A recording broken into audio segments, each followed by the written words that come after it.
The letter arrived on a cold Tuesday morning at Forest Lawn Memorial Park. Director Margaret Chen held the cream-colored envelope with trembling hands. The wax seal bore an unmistakable symbol, the Jackson family crest. Inside, the request was clear but shocking. Open Michael Jackson's tomb after 30 years of sacred rest. The family's lawyer explained that Michael had left specific instructions in a sealed document, only to be opened 3 decades after his passing. That time had finally come. Margaret gathered her team in absolute secrecy. News of this operation could spark worldwide chaos. The king of pop's fans still mourned him as if he'd left yesterday. His music echoed through generations, his legacy untouched by time. But what could possibly be hidden inside that marble sanctuary? The family provided authentication codes and legal documents that checked out perfectly. There was no fraud here, no publicity stunt. This was real. As Margaret assembled the necessary personnel, a structural engineer, a preservation expert, and 2 sworn security officers, she couldn't shake the weight of responsibility. They scheduled the opening for midnight, when the cemetery lay silent under the stars. On the chosen night, floodlights illuminated the private mausoleum. The structure stood elegant and imposing, exactly as it had for decades. Fresh flowers still appeared weekly from devoted fans who'd never forgotten their idol. The team approached with reverence, their footsteps echoing against cold stone. Margaret inserted the key provided by the family. The lock mechanism, unused for so long, resisted at first. Then, with a deep metallic groan, it gave way. The door swung open slowly, revealing darkness beyond. Cool air rushed out, carrying the scent of roses and something else, something unexpected.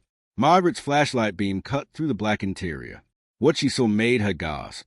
This wasn't just a resting place. It was a vault of secrets. The team stepped inside, their flashlight sweeping across the space. The main chamber looked exactly as expected, elegant, dignified, peaceful. Michael's casket rested on a raised platform, surrounded by photographs from his incredible career. Images of him performing at Wembley Stadium, holding his children, accepting Grammy Awards. But the structural engineer, David Park, noticed something odd about the floor. His trained eye caught an irregularity in the marble pattern near the western wall. He knelt down, running his fingers along what appeared to be a hairline crack. It formed a perfect rectangle, roughly 4 feet by 6 feet. Margaret joined him, her pulse quickening.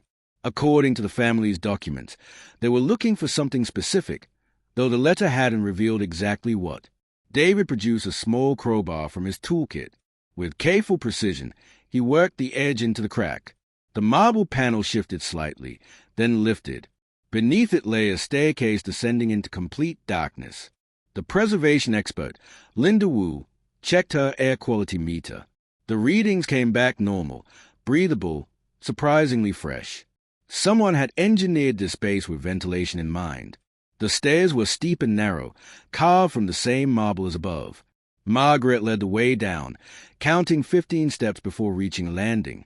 Her flashlight revealed a steel door with a biometric scanner, impossibly modern for something installed decades ago. Then she remembered. Michael Jackson had always been ahead of his time, embracing technology others couldn't imagine. The family had provided a backup code for this exact scenario. Margaret entered the 12-digit sequence with shaking fingers. The scanner blinked green. Hydraulic locks disengaged with a hiss. The door swung inward, and what lay beyond stole the breath from everyone's lungs. The chamber was vast, climate-controlled, and filled with rows upon rows of filing cabinets, storage containers, and equipment that looked like it belonged in a recording studio. But dominating the center of the room stood something that made no sense, a massive glass case, and inside it, perfectly preserved, was something that would change everything the world thought it knew. Inside the glass case sat thousands of tapes, hard drives, and handwritten journals. But what stunned the team most was a large screen mounted on the wall, which suddenly flickered to life. Michael Jackson's face appeared, younger than his final years, vibrant and full of purpose. The recording had been triggered by their entry. His voice filled the chamber, warm and familiar, sending chills through everyone present. "If you're watching this, then 30 years have passed since I left," Michael began, his eyes intense with emotion. "What I'm about to share, I couldn't reveal during my lifetime. The truth would have destroyed too many people, broken too many hearts. Margaret and her team stood frozen as Michael explained that he had spent the last 15 years of his life documenting something extraordinary. He had secretly recorded conversations, saved evidence, and compiled proof of corruption within the music industry that went deeper than anyone imagined. But that wasn't all. The journals contained his real thoughts, his struggles, his pain, unfiltered and raw. He'd written about the false accusations that haunted him, the betrayals by people he trusted, and the crushing weight of fame that nearly destroyed him. Michael's recorded message continued, revealing that he had also composed over 300 unreleased songs, each one catalogued and preserved in this vault.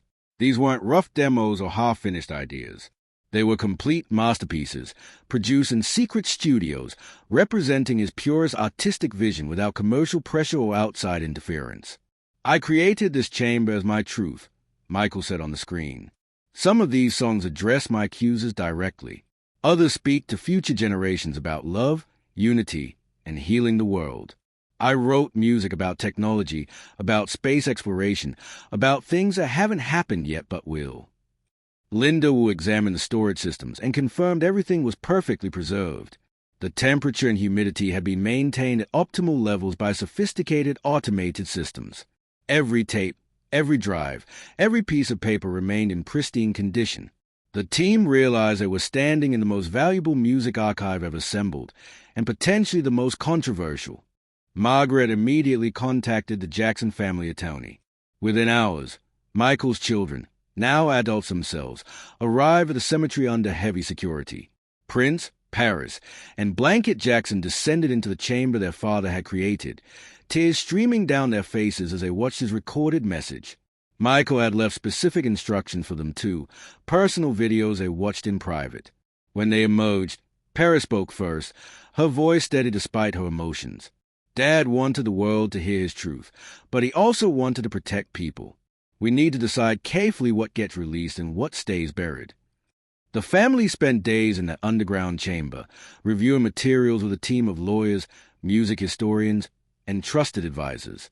Some of the evidence Michael had compiled was devastating. Proof of financial manipulation, contract fraud, and conspiracies that reached the highest levels of the entertainment industry.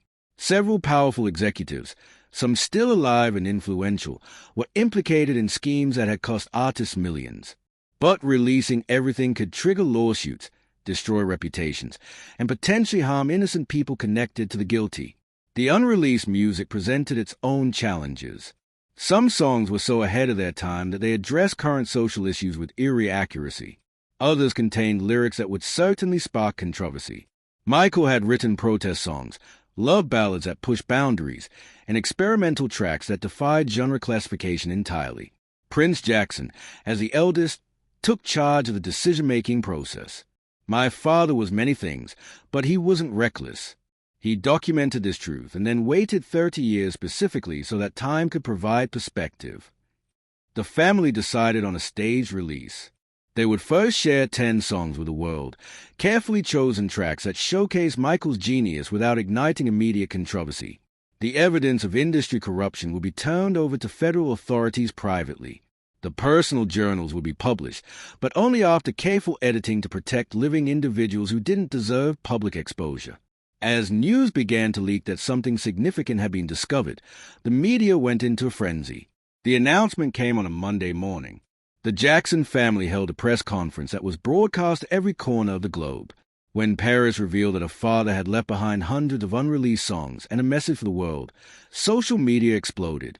Within minutes, Michael Jackson was trending in every country. Fans who had mourned him for decades wept with joy. Critics who had dismissed him scrambled to reassess their positions. The first song released was titled Eternal Voice. It began with a simple piano melody, then built into a powerful anthem about legacy, truth, and the courage to speak beyond death. Michael's voice soared with the same power and emotion that had defined his career. The song topped charts worldwide within 24 hours, making him the first deceased artist to achieve a #1 hit 3 decades after passing. Music critics called it a masterpiece. The lyrics address his struggles directly but without bitterness, only understanding and forgiveness. The following releases were equally stunning. Each song demonstrated Michael's evolution as an artist, his willingness to experiment, and his deep understanding of human nature. Federal authorities quietly began investigations based on the evidence provided. Several music executives resigned suddenly. Industry practices that had exploited artists for generations began facing scrutiny and reform. Michael journals, published in carefully edited form, became the best-selling book of the year. People discovered a man far more complex, intelligent, and wounded than they'd imagined. His writings about loneliness, creativity, and the cost of fame resonated with millions. New generations discovered his music, and his legacy grew even larger. Margaret Chen stood at the cemetery on the anniversary of the tomb's opening, watching thousands of fans gather to pay tribute. The underground chamber had been properly sealed again, its remaining content protected for future generations according to the family's wishes. Michael Jackson had managed something extraordinary. He had controlled his narrative even from beyond the grave, ensured his voice would be heard when the time was right, and given the world gifts that would continue inspiring humanity for generations. His secret hadn't been about scandal or sensation. It had been about truth, art, and the eternal power of music to heal and unite. The king of pop had orchestrated his greatest performance from beyond, and the world would never be the same.